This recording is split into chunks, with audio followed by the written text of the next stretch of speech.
Hello students, good morning. Today in 12th class physics, we are continuing with our topic on uh, motion of charged particles in magnetic field. तो इसमें अभी हम लोगों ने कहा है कोई भी चार्ज पार्टिकल अगर किसी मैग्नेटिक फील्ड में एंटर करेगा तो उसके ऊपर एक फोर्स काम करेगा and the value of the force is given by this relation F is equal to Q V cross B.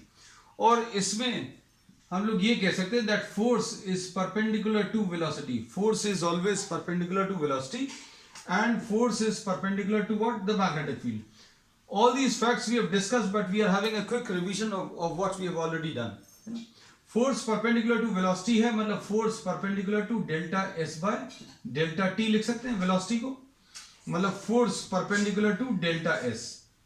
इसका मतलब ये है कि work done F into delta s into cos theta है। तो work done by this magnetic field, work done by the force which is exerted by the magnetic field will be zero, क्योंकि ये force हमेशा perpendicular to velocity है। Force perpendicular to velocity है मतलब force perpendicular to displacement है, मतलब कोई भी वर्क नहीं होगा इस फोर्स के कारण। Work is not done by this force. ये जो फोर्स मैग्नेटिक फील्ड एक्सर्ट कर रही है चार्ज के ऊपर, this force will not do any work, work done will be zero. और वर्क डन अगर जीरो है मतलब काइनेटिक एनर्जी जो है, change in kinetic energy zero आएगा। वर्क एनर्जी थ्योरम से अभी हम लोग ये कह सकते हैं work done will be equal to the change in kinetic energy, kinetic energy change in kinetic energy zero, यानी kinetic energy constant. Kinetic energy constant का मतलब ये है v speed of the charge remains constant. मतलब अभी हम लोगों ने ये बोला that if any charge enters a magnetic field then a force acts on it. The force which acts on the charge is given by this relation and this force does not change the speed of the object, है ना। तो अभी हम लोगों ने इसमें ये पढ़ा था कि ये फोर्स जो है q v cross b does not change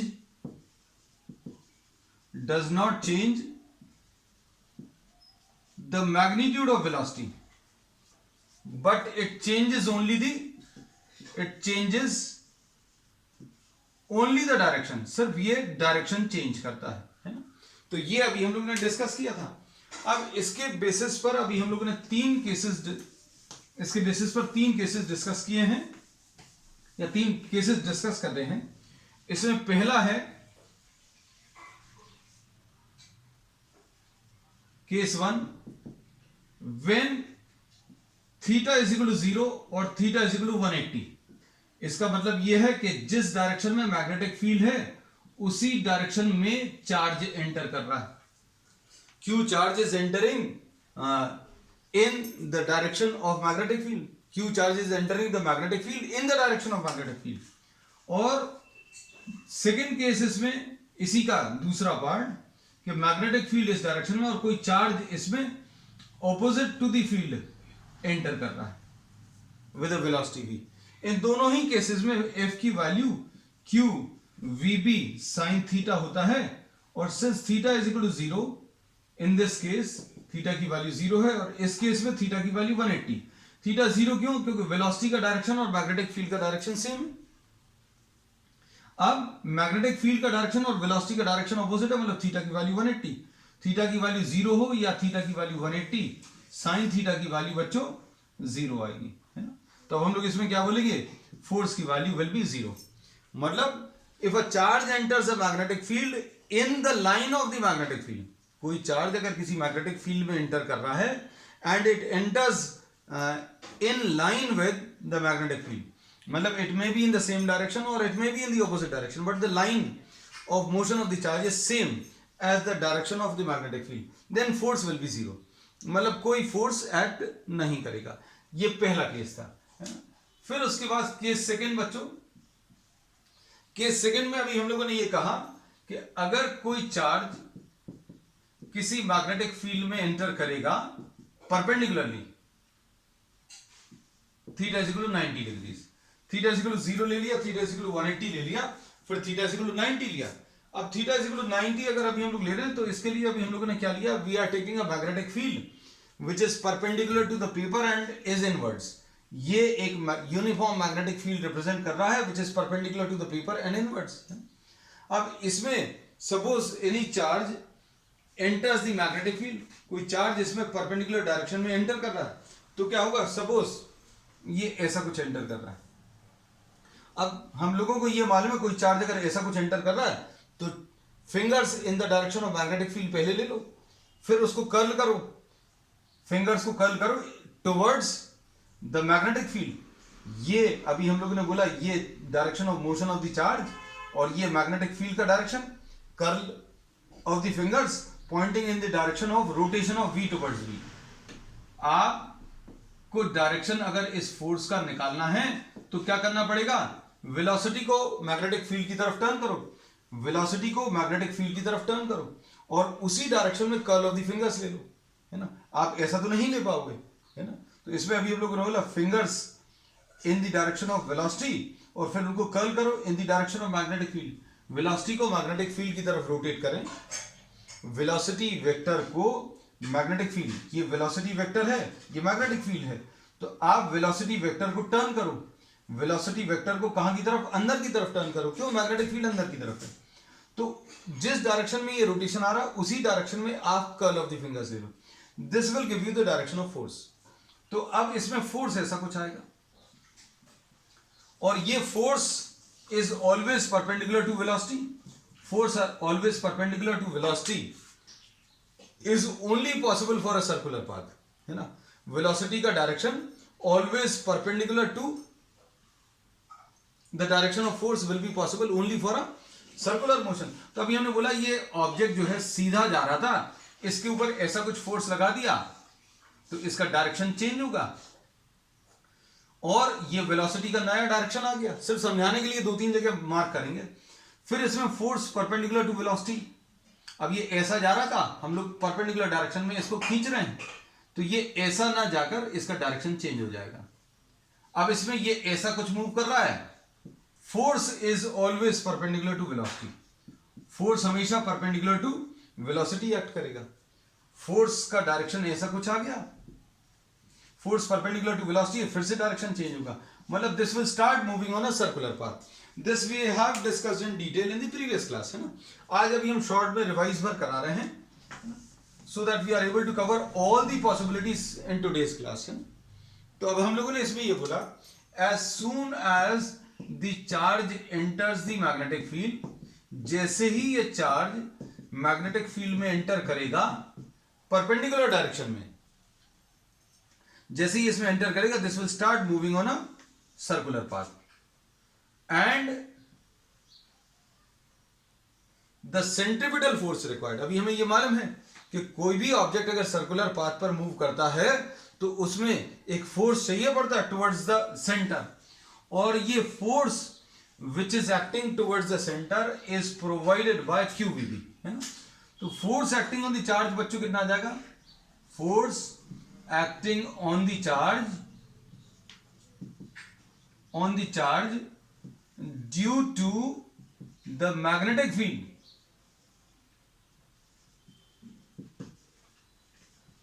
ये कितना आ जाएगा, F will be equal to QVB sine theta होता है ना। तो F की वैल्यू कितनी आ जाएगी, QVB साइन 90। साइन 90 क्यों, क्योंकि वेलोसिटी और मैग्नेटिक फील्ड, वेलोसिटी और मैग्नेटिक फील्ड के बीच में एंगल बच्चों, ये है वेलोसिटी का डायरेक्शन और ये मैग्नेटिक फील्ड। कहीं पर भी देखो ये वेलोसिटी का डायरेक्शन और ये मैग्नेटिक फील्ड, तो V और B के बीच में जो एंगल है वो 90 डिग्री। ये अभी हम लोगों ने हेडिंग ली भी है इसकी, तो थीटा की वैल्यू 90 आ जाएगी, मतलब ये F की वैल्यू बच्चों कितनी आ जाएगी, QVB, F की वैल्यू QVB आ जाएगा। And this force is acting towards the centre of the circle. ये फोर्स कहां की तरफ लगता है ये याद रखना। अब कई जगह आगे ऐसी जरूरत पड़ेगी कि भाई सर्कुलर मोशन कहां पर लगेगा या कैसा रहेगा ये पता नहीं है, तो फोर्स का डायरेक्शन निकाल लो, फोर्स का डायरेक्शन निकालो। जैसे सपोज फॉर एग्जांपल कोई चार्ज ऐसा एंटर किया, है ना, तो इसका सर्कल जो है बच्चों ऐसा कुछ आएगा, ऐसा कुछ आएगा कि ऐसा कुछ आएगा, ये देखने के लिए आप इस पर फोर्स का डायरेक्शन निकाल लो, और फोर्स का डायरेक्शन जो भी आप बनाओगे उसी तरफ सेंटर बनाना है, ये याद रखना। तो फोर्स अगर यहां की तरफ है तो यहीं पर सेंटर आएगा, है ना। तो अब जैसे अभी हम लोगों ने इसमें ये बताया बच्चों क्या कि फोर्स इसमें इधर की तरफ आएगा, तो इसका जो सर्कल आएगा वो आप ऐसा ड्रॉ करोगे। किसी के मन में ये आएगा कि ऐसा तो नहीं करना, तो अभी हम लोगों ने ये बोला ये फोर्स हमेशा कहां की तरफ, सेंटर की तरफ लगता है ना। क्योंकि इसमें सिंपल सा फैक्ट है कि अगर ये चार्ज ऐसा जा रहा था, हमने इसको पकड़कर ऐसा खींच दिया, है ना, परपेंडिकुलर डायरेक्शन में फोर्स लगा दिया, इसीलिए वो डायरेक्शन चेंज कर रहा है, और इसी की वजह से हर एक इंस्टेंट पर direction of the motion of the charge is changing. Therefore due to this force, it is due to this force only that the direction of motion of the charge changes at every instant, है ना। तो अब हम लोगों ने इसमें ये बोला कि force which acts towards the centre will be Q V B, और सेंटर की तरफ जो फोर्स होता है M V square by R होता है बच्चों, और ये क्यू वी भी लिख लिया, है ना। तो इसमें ये v और v कैंसिल होगा, r will be equal to M V upon Q B, ऐसा कुछ आ गया। So radius of the circular path is given by M V upon Q B, है। आज ये सारी चीजें अभी हम लोग रिवाइज इसलिए भी कर रहे हैं क्योंकि जो आज तीसरा केस अभी हम लोग लेने वाले हैं उन सब में, उसमें अभी हम लोग ये सब कुछ यूज करने वाले हैं, है ना। फिर उसके बाद time period, time taken for one rotation. हमने कल बहुत सारे एस्पेक्ट्स और डिस्कस किए थे, we have discussed about specific charge also, that will not be discussing, है ना। इसमें time taken for one complete rotation, एक कंप्लीट रोटेशन में लगने वाला टाइम 2 पाई आर, ये डिस्टेंस आ गया डिवाइडेड बाय स्पीड, तो डिस्टेंस डिवाइडेड बाय स्पीड, तो 2 पाई अपॉन v, ये तो लिख लिया।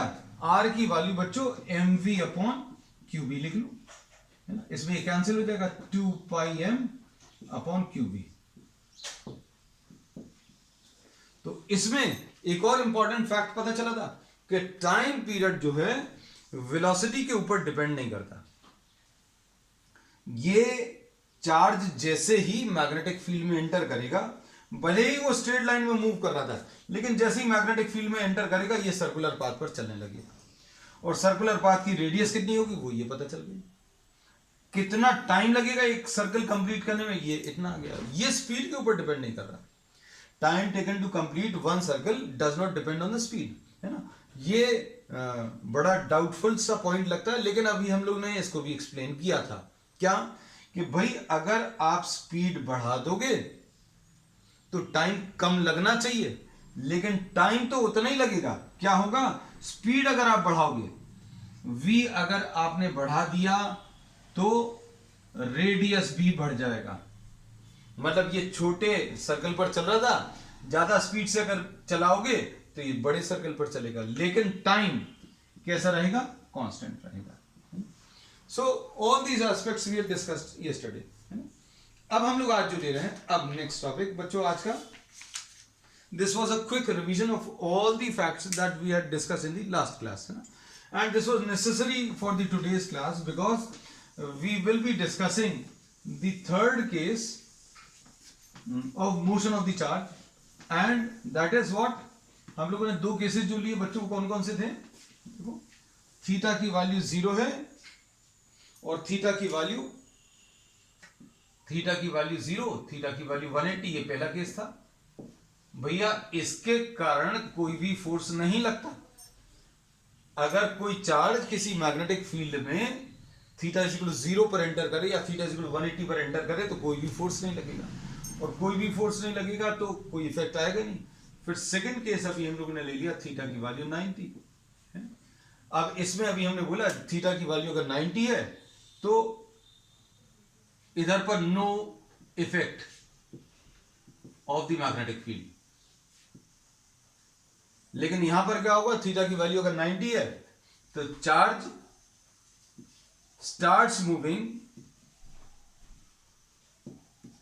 ऑन अ सर्कल, और रेडियस कितनी आ जाती है, M V upon Q B, और टाइम कितना आ जाता है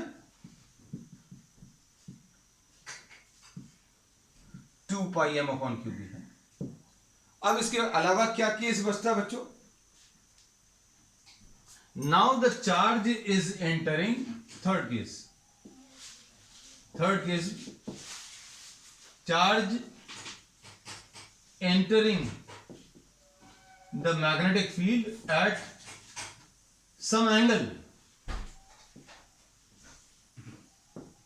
The charge is entering the magnetic field at some angle or at some angle theta. और इसमें और ज्यादा क्लियर रखने के लिए अभी हम लोग बोल रहे हैं भैया थीटा 0 नहीं है, थीटा 180 नहीं है और थीटा की वैल्यू 90 नहीं है। मतलब इनके अलावा जो भी पॉसिबल है वो एंगल पर ये चार्ज एंटर कर रहा है। अब इसमें suppose for example you are considering a magnetic field along the x direction. यहां पर एक मैग्नेटिक फील्ड एक्ट कर रही है। Consider a magnetic field along what? Along the x direction. This is a uniform magnetic field. Consider a uniform magnetic field along the x direction. ये एक magnetic field आ गई बच्चों।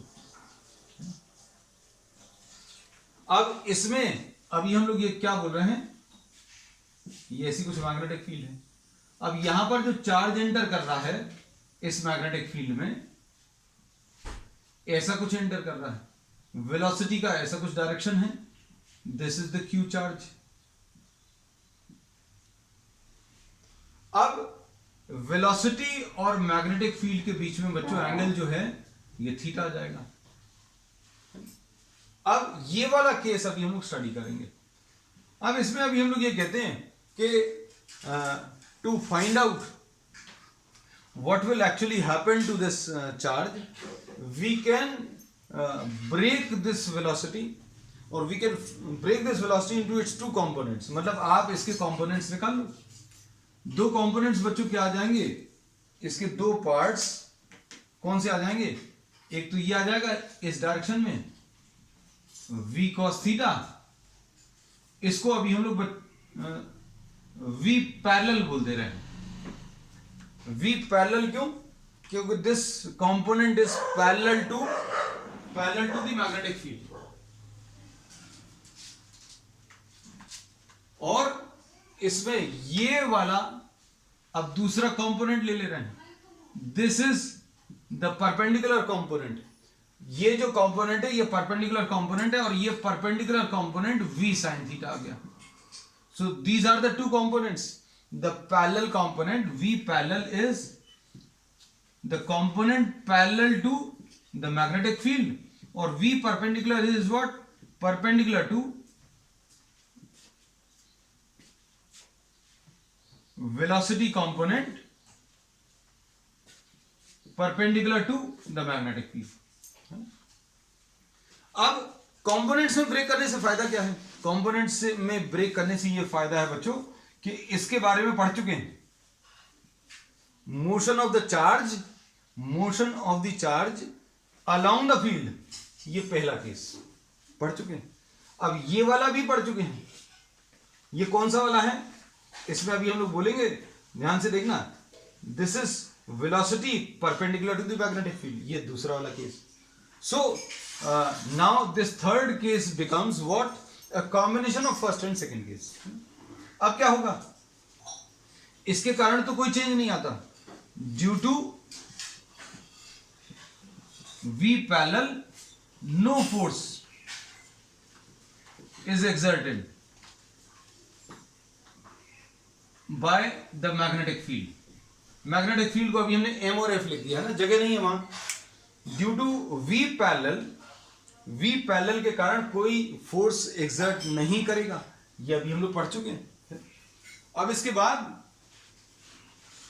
v परपेंडिकुलर के कारण क्या होगा, v परपेंडिकुलर के कारण हम लोग बोलेंगे v परपेंडिकुलर के कारण एक फोर्स आएगा और ये फोर्स का डायरेक्शन अगर आपको बताना है, इमेजिन करना बच्चों बहुत अच्छे से।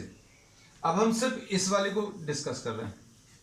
अब इसके कारण फोर्स, अगर कोई चार्ज किसी मैग्नेटिक फील्ड में 90 डिग्रीज पर अगर एंटर कर रहा है तो charge starts moving on a circle, तो अब हम लोग क्या बोलेंगे, due to V perpendicular the charge starts moving on a circle.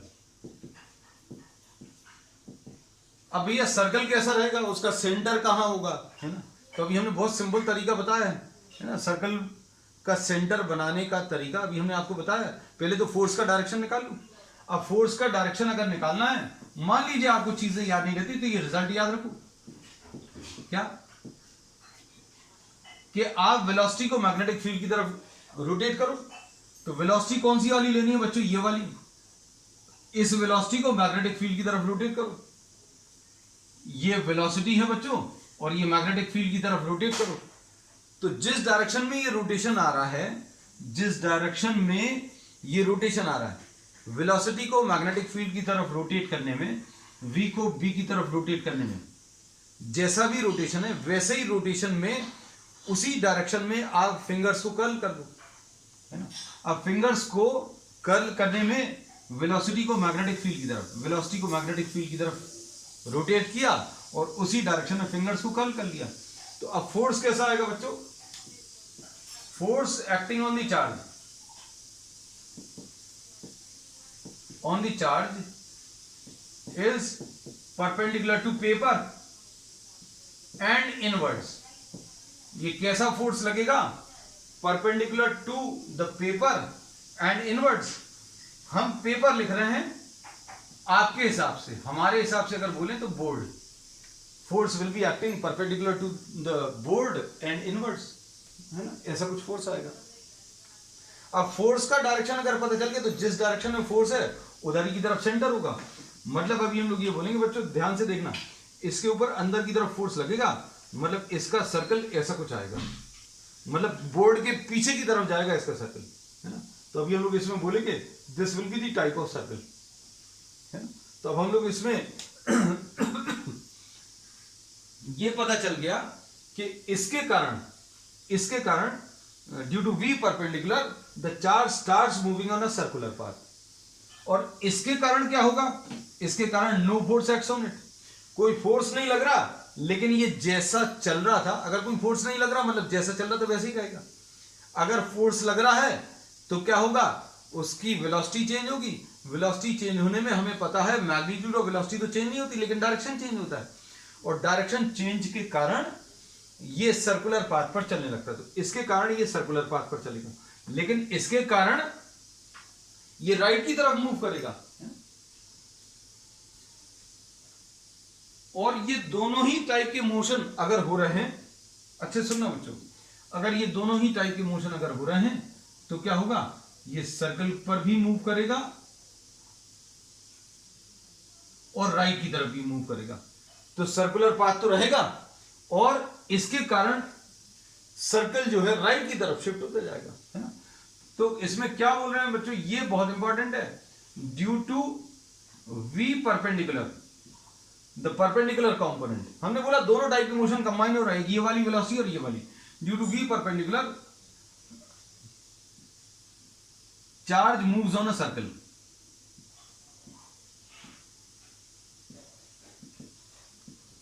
और दूसरा due to V parallel the charge moves along the magnetic field. The charge is moving along what? The magnetic field. Due to V parallel, the charge moves along the magnetic field. और due to V perpendicular, the charge moves on a circular path. And ये circle जो अभी हम लोगों ने बताया वो circle भी बता चुके हैं। तो इसका ये जो कंबाइंड पाथ है, अभी हमने बोला अगर ये सिर्फ ऐसा होता, सिर्फ ये V परपेंडिकुलर लग रहा होता, सिर्फ ये वाली वेलोसिटी होती, तो इसी जगह पर ऐसा कुछ मूव करता, है ना। तो V परपेंडिकुलर के कारण सिर्फ ऐसा कुछ मोशन आएगा, कैसा, परपेंडिकुलर टू द बोर्ड, ऐसा कुछ सर्कल आएगा। और अगर सिर्फ ये होती तो ये ऐसा कुछ जाता टुवर्ड्स राइट, मतलब कोई चेंज नहीं आता। लेकिन दोनों है, V परपेंडिकुलर के कारण सर्कल पर भी मूव कर रहा है और राइट की तरफ भी मूव कर रहा है ना। तो दोनों कैसे पॉसिबल है, अगर ये ऐसा कुछ मूव कर रहा है सर्कल पर और राइट की तरफ भी मूव कर रहा है, तो क्या होगा, this will be moving on circular path पर भी मूव करेगा और आगे की तरफ भी जाएगा, and this path is called what, this is called a helix, और this is also called a helical path. अब इसमें रेडियस ऑफ द हेलिक्स अगर आपको निकालना है, ये सब अभी हम रब कर दे रहे हैं बच्चों, रेडियस निकाल सकते हैं।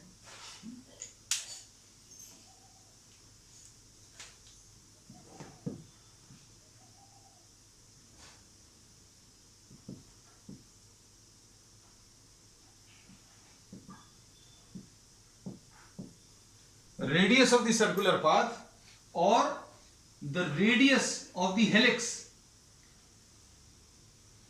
radius of the helix निकालने का वही तरीका रहेगा जैसा अभी हम लोग पहले लेते थे। कौन सा, mv square by r is equal to what, q v b, है ना, ऐसे ही कुछ आएगा। लेकिन इसमें वेलोसिटी कौन सी लेंगे, वेलोसिटी वो लेंगे जिसके कारण ये सर्कल पर मूव कर रहा है। तो बच्चों किसके कारण सर्कल पर मूव कर रहा है, v परपेंडिकुलर, है ना। तो अब हम लोगों ने इसमें ये बोला कि इसमें v परपेंडिकुलर लिख लिया, एक v कैंसिल होगा, तो r is equal to mv upon qb, relation तो वही आएगा, लेकिन बस ये है कि अब v परपेंडिकुलर आएगा। तो अब फाइनली रिलेशन क्या मिला, रेडियस ऑफ सर्कुलर पाथ का m, v परपेंडिकुलर कौन सा बच्चों, v sine theta divided by qb, ये रेडियस आ गया। अब उसके बाद time taken for one rotation, time period, अब टाइम पीरियड भी निकाल सकते हैं। टाइम पीरियड कैसे मिलेगा, time taken to complete,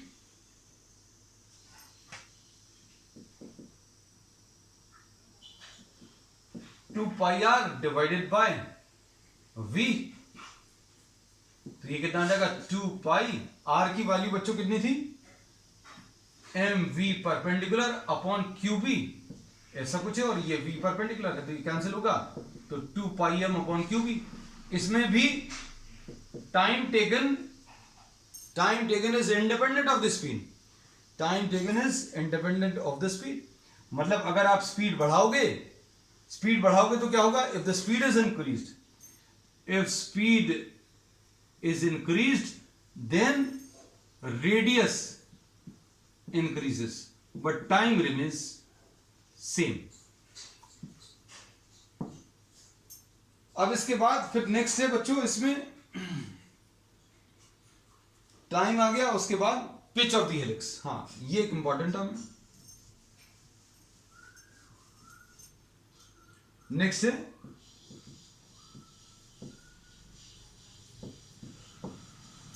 pitch of the helix, है ना।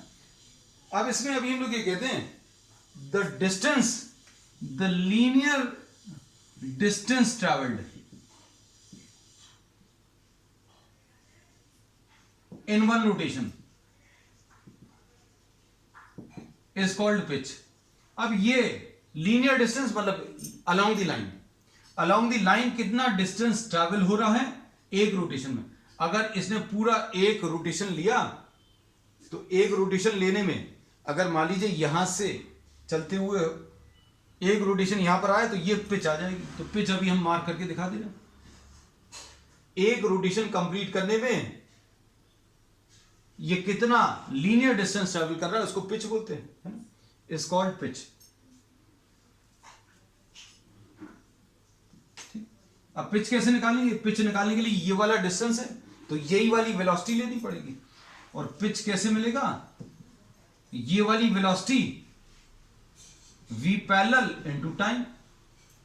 v पैरेलल तो मालूम है बच्चों, क्योंकि ये वाली वेलोसिटी v पैरेलल है, ये लिखी हुई है। ये कितना आ जाएगा v cos theta into t। t कितना है बच्चों, 2 पाई m अपॉन qb। तो अब हम लोगों को ये पता चल गया कि कोई भी चार्ज पार्टिकल अगर किसी मैग्नेटिक फील्ड में किसी एंगल पर एंटर करेगा तो ये एक हेलिकल पाथ पर मूव करेगा, है ना। फ्रीक्वेंसी भी निकाल सकते हैं, फ्रीक्वेंसी अगर निकालना तो फ्रीक्वेंसी, अब ये सारे रिलेशंस अभी अपन लोग डिटेल में कर चुके हैं। फ्रीक्वेंसी ऐसी कुछ आ जाएगी 1/2, है ना। चलो। अब नेक्स्ट इसमें जो कॉन्सेप्ट है बच्चों, वेलोसिटी फिल्टर। नेक्स्ट टॉपिक,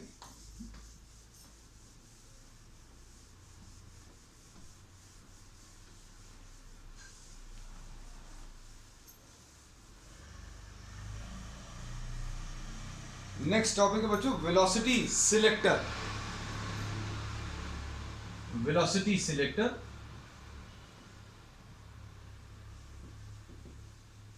और वेलोसिटी फिल्टर है ना। तो वेलोसिटी फिल्टर जो है,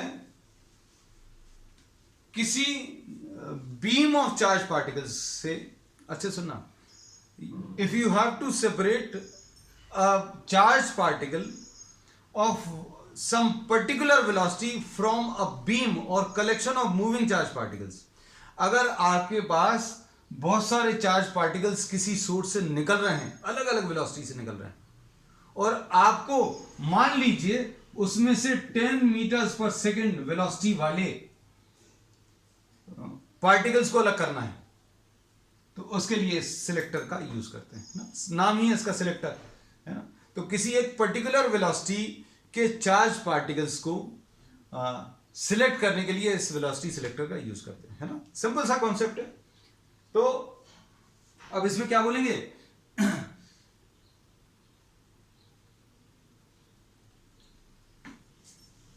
तो this is a device use to separate charges of some specific velocity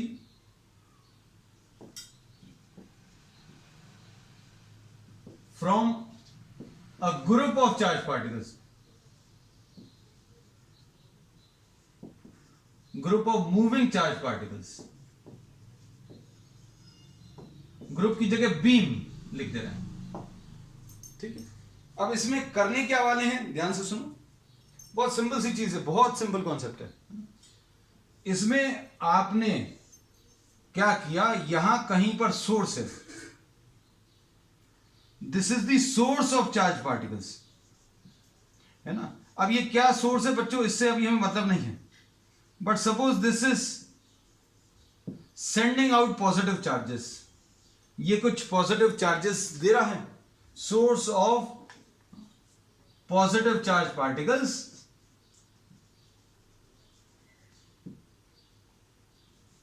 emitting charges with different velocities, यही बताया। अब ये इससे जो चार्जेस निकल रहे हैं वो अलग अलग वेलोसिटी से निकल रहे हैं। अब हम लोग इसमें क्या करने वाले हैं, यहां पर एक इलेक्ट्रिक फील्ड लगा दें। अगर एक इलेक्ट्रिक फील्ड लगाएंगे बच्चों, तो क्या होगा, ये जो चार्ज पार्टिकल है, ये पॉजिटिव चार्ज पार्टिकल्स यहां से अपना रास्ता बदलना शुरू करेंगे और ऐसे कुछ मूव कर जाएंगे। तो इसमें अभी हम लोग क्या बोलेंगे कि इनके ऊपर जो इलेक्ट्रिक फोर्स लगेगा वो कहां की तरफ लगेगा, नीचे की तरफ लगेगा।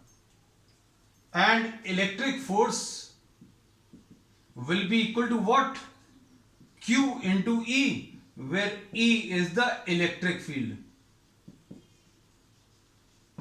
और ये कहां की तरफ लग रहा है, डाउनवर्ड डायरेक्शन में। अब हम क्या करें, यहां पर एक मैग्नेटिक फील्ड और लगा दें, और मैग्नेटिक फील्ड कैसी लगाएं कि उसके कारण फोर्स ऊपर की तरफ आ जाए, है ना। तो अभी हम लोगों ने ये बोला कि ये इसमें डाउनवर्ड से, अच्छे समझ लो, वो सिंपल सी चीज है बच्चों। अब हमने क्या बोला कि अब इस एरिया में एक मैग्नेटिक फील्ड लगा दें और ऐसी लगाएं कि मैग्नेटिक फोर्स ऊपर की तरफ आ जाए। अब मैग्नेटिक फोर्स बच्चों कितना होता है, QVB होता है। अब यहां पर अभी हम लोगों ने ऐसी कुछ मैग्नेटिक फील्ड लगा दी। ये कैसी मैग्नेटिक फील्ड है, perpendicular to paper and inwards. अब अच्छे सुनना, ये वेलोसिटी का डायरेक्शन है, ये मैग्नेटिक फील्ड अंदर की तरफ है, तो इसके कारण जो फोर्स आएगा वो ऊपर की तरफ आएगा। तो अभी हमें यही चाहिए था कि भैया मैग्नेटिक फोर्स जो है वो ऊपर की तरफ आ जाए। और अब आप इसमें क्या करें कि ये मैग्नेटिक फोर्स निकाल लें। कितना आ गया? QVB sin 90। क्यों? वेलोसिटी और मैग्नेटिक फील्ड। वेलोसिटी ऐसा, चार्जेस ऐसे चल रहे हैं और मैग्नेटिक फील्ड अंदर की तरफ है। तो अब हम लोगों ने क्या बोला? QVB sin 90, मतलब ये QVB आ जाएगा। अब हम क्या करें कि इलेक्ट्रिक और मैग्नेटिक फील्ड ऐसी चूज करें such that electric force is equal to magnetic force. Fe is equal to Fm अगर है तो क्या आ जाएगा बताओ? QE will be equal to what? QVB, है ना। अब इसमें ये Q और U, ये Q कैंसिल होगा, तो velocity will be equal to E divided by V। तो हमें जो चार्जेस इधर पर मिलेंगे जो अनडिफ्लेक्टेड, कुछ चार्जेस ऐसे रहेंगे। अच्छे सुनना बच्चों, हम लोगों ने इसमें ये बोला जितने भी चार्जेस रहेंगे, for all charges Fe is same. सारे चार्जेस के लिए Fe सेम है क्योंकि Q सभी का सेम है। लेकिन magnetic force, this is different for different charges. ये जो है ये Fm की value, this will be different for different charges. क्यों? क्योंकि बिकॉज V इज डिफरेंट। सारे चार्ज पार्टिकल्स के लिए वेलोसिटी कैसी है बच्चों? डिफरेंट है। तो जिनके लिए Fm और Fe बराबर आ जाएंगे, उनके लिए क्या होगा? ये चार्ज पार्टिकल्स अनडिफ्लेक्टेड जाएंगे। तो अब हम लोग क्या बोलेंगे? Only those charge particles go undeflected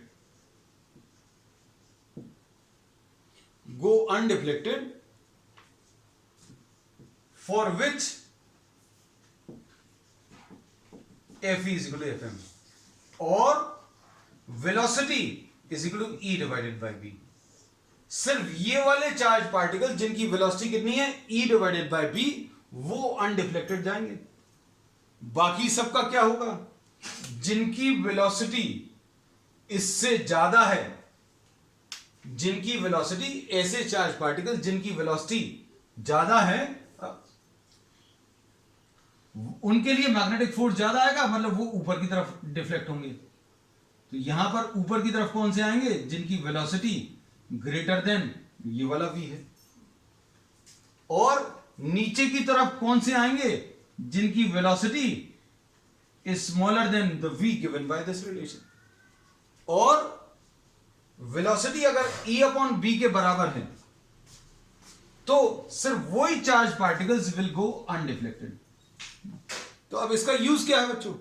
इसका यूज ये है कि जैसे अभी हमने बोला था कि आपको सपोज चार्ज पार्टिकल्स रिमूव करने हैं, इस ग्रुप ऑफ चार्ज पार्टिकल्स में से, इस बीम ऑफ चार्ज पार्टिकल्स में से आपको ऐसे चार्ज पार्टिकल्स हटाने हैं या सिलेक्ट करने जो 10 मीटर्स पर सेकंड से चल रहे हैं। तो आप क्या करो? E और B की वैल्यू अपने हिसाब से सिलेक्ट कर लो। कैसे? E की वैल्यू सपोज 10 ले लो और B की वैल्यू 1 ले लो। E की वैल्यू 10 और B की वैल्यू 1, तो वेलोसिटी कितनी आ जाएगी? 10 डिवाइडेड बाय 1। मतलब सिर्फ वो चार्जेस सीधे जाएंगे, सिर्फ वो चार्जेस अनडिफ्लेक्टेड रहेंगे जिनकी वेलोसिटी 10 है। अगर आपको वेलोसिटी 5 मीटर्स पर सेकंड वाले चाहिए, suppose you require charge particles of 5 meters पर सेकंड, तो क्या करोगे भैया? आप अपने हिसाब से इलेक्ट्रिक फील्ड और मैग्नेटिक फील्ड सिलेक्ट कर लो। कैसे इलेक्ट्रिक फील्ड सिलेक्ट कर लो? 10, और मैग्नेटिक फील्ड कितनी सिलेक्ट कर लो? 2 सिलेक्ट कर लो। मतलब E की वैल्यू अपन ने 10 ले ली और B की वैल्यू 2 ले ली। तो क्या होगा? सिर्फ वो चार्ज पार्टिकल्स अनडिफ्लेक्टेड जाएंगे जिनकी वेलोसिटी 5 मीटर्स पर सेकेंड है। तो इसलिए अभी हम लोग इसको वेलोसिटी सिलेक्टर बोलते हैं, because using this device you can separate the charges of required velocity from a beam of charges which are moving with different velocities, है ना। तो अगर बीम में बहुत सारे चार्ज पार्टिकल्स हैं जो अलग अलग वेलोसिटी से चल रहे हैं और किसी एक स्पेसिफिक वेलोसिटी वाले चार्ज पार्टिकल को आपको रिमूव करना है, तो रिमूव करने के लिए अभी हम लोग इस डिवाइस का यूज करते हैं। और कॉन्सेप्ट क्या यूज करते हैं कि इलेक्ट्रिक और मैग्नेटिक फील्ड दो लगाई। ये इलेक्ट्रिक और मैग्नेटिक फील्ड कैसी रहेंगी बच्चों? इलेक्ट्रिक फील्ड का तो ये डायरेक्शन है, मैग्नेटिक फील्ड ये ऐसी है, तो E परपेंडिकुलर टू B है और इनको अभी हम लोग क्रॉस्ड फील्ड्स बोलते हैं।